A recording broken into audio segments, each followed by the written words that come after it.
Outro segmento que também sente os efeitos nocivos do aumento da temperatura é a pecuária de corte. Um exemplo disso é a estância Taj Mahal, a 20 quilômetros de Cuiabá, no Mato Grosso, que tem um plantel de 1.500 cabeças de gado Brahman e Nelore. A sensibilidade animal para ondas de calor é muito grande. Em uma região que já é muito quente, com uma elevação de 3 graus na temperatura média, cai a produtividade. Aqui na Baixada Cuiabana, no Mato Grosso, a cada ano que passa, a estação seca fica mais longa, o que implica em gastos maiores dos pecuaristas para manter o pasto. Uma das alternativas para os criadores da região é cruzar a raça Nelore com outras raças zebuínas.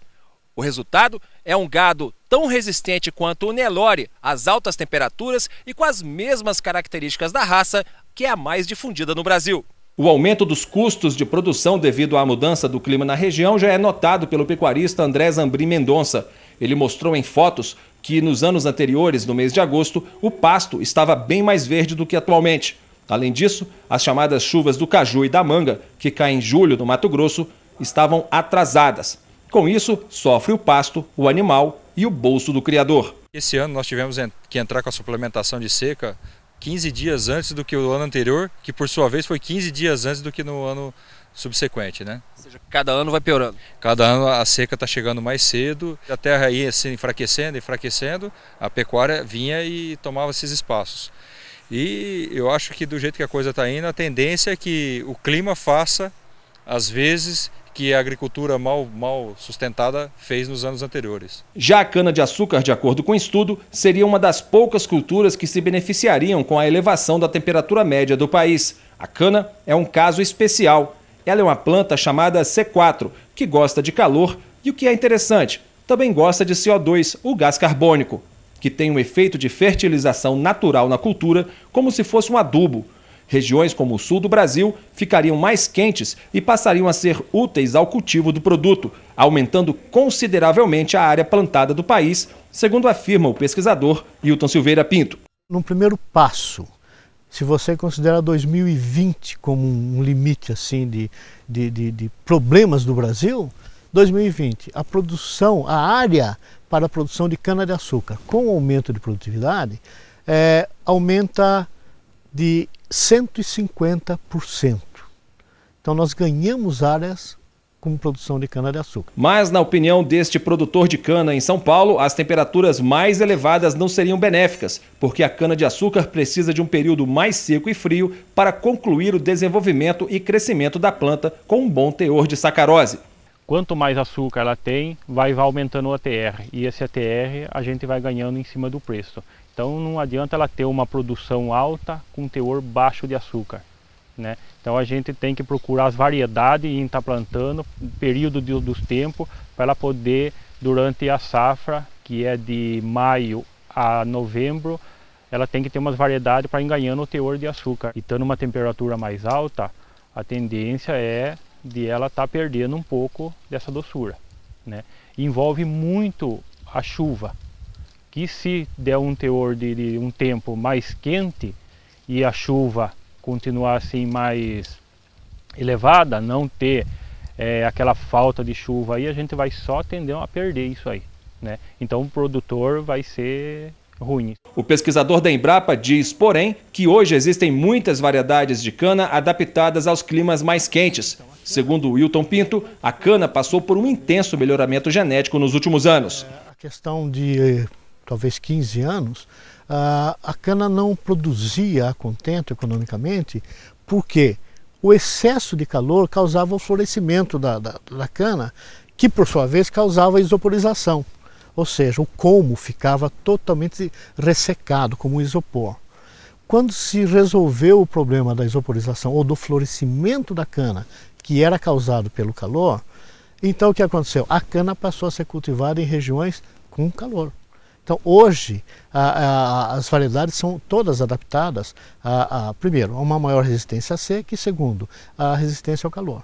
Perdas de bilhões de reais, problemas sociais, falta de alimentos. As consequências do aumento da temperatura global para o agronegócio brasileiro poderão ser as piores possíveis. Há tempo para evitar tudo isso? Talvez não, mas para quem lida com o dia a dia do campo e com um duro trabalho na lavoura e no curral, sabe que é possível, sim, fazer algo para minimizar o que vem por aí. Eu acredito que vai ser difícil a gente entrar numa fase que isso se reverta para um lado negativo. Então eu acredito que o café continue sendo a atividade principal da fazenda. Mas eu tenho certeza que, como a gente já há 10 anos atrás agregou a hotelaria, que tem que ser agregadas novas atividades, novas formas de renda para esse manejo sustentável e para a renda financeira mesmo da família daqui para frente. Então, claro, a gente sempre pensa no aspecto ambiental como uma vertente de escolha realmente da atividade.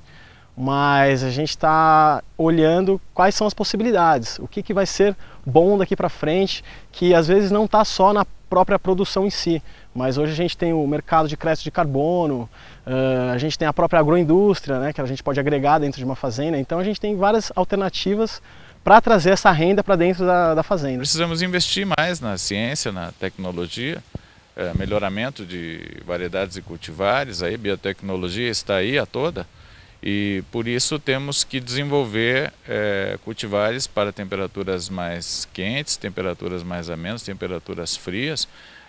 Demora-se anos para fazer isso, mas o país é competente nisso. Vejam que hoje o país produz trigo no cerrado, soja no cerrado, milho, outras culturas que eram feitas para clima subtropical e agora estão aí utilizando, produzindo e com grande produtividade. Para Ailton Silveira Pinto, uma das alternativas passa pelo investimento cada vez maior na pesquisa científica. Foi graças à ciência que o Cerrado, por exemplo, passou a ser o grande celeiro do Brasil, com quase 60 milhões de toneladas de grãos produzidas por ano e cerca de 90 milhões de cabeças de gado, respondendo por 46% do rebanho nacional. A única coisa que os nossos governantes têm que fazer é deixar de pensar que o pesquisador é um cara que vai gastar dinheiro inutilmente.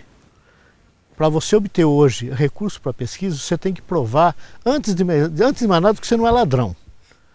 É a primeira coisa. Daí você tem toda uma política administrativa que demora um ano e meio para a liberação dos recursos. Ora, o país precisa pensar o seguinte: a mudança climática, a alteração climática já está aí. Se você analisar os últimos 15, 20 anos, já existe isso daí. Então, não vamos pensar em soluções para daqui a 100 anos. Vamos pensar em início das soluções para o ano que vem. Então, eliminar, de qualquer forma, essa burocracia que existe e outra. Destinar recursos como hoje fazem Estados Unidos, Inglaterra. Os desafios para o futuro dependem de um maior incentivo à pesquisa genética com a adoção de variedades transgênicas, principalmente as de segunda geração, que além de serem tolerantes a herbicidas ou resistentes a insetos, seriam mais adaptadas aos estresses ambientais. A proposta dos pesquisadores é buscar na natureza plantas naturalmente mais tolerantes a altas temperaturas e à falta de água, e usar essas características para produzir cultivares agrícolas mais resistentes. O fato é que existe um conflito de informações. De um lado estão aqueles que afirmam que a ciência é imprecisa, que os dados são incoerentes e que ainda existem dúvidas quanto à verdadeira causa dos fenômenos naturais ocorridos no mundo. De outro, aqueles que consideram o aquecimento global uma realidade. Nesse contexto, o Brasil tem um desafio: produzir mais alimentos para o mundo e, ao mesmo tempo, preservar o meio ambiente. É desse equilíbrio que depende o futuro que deixaremos para as próximas gerações.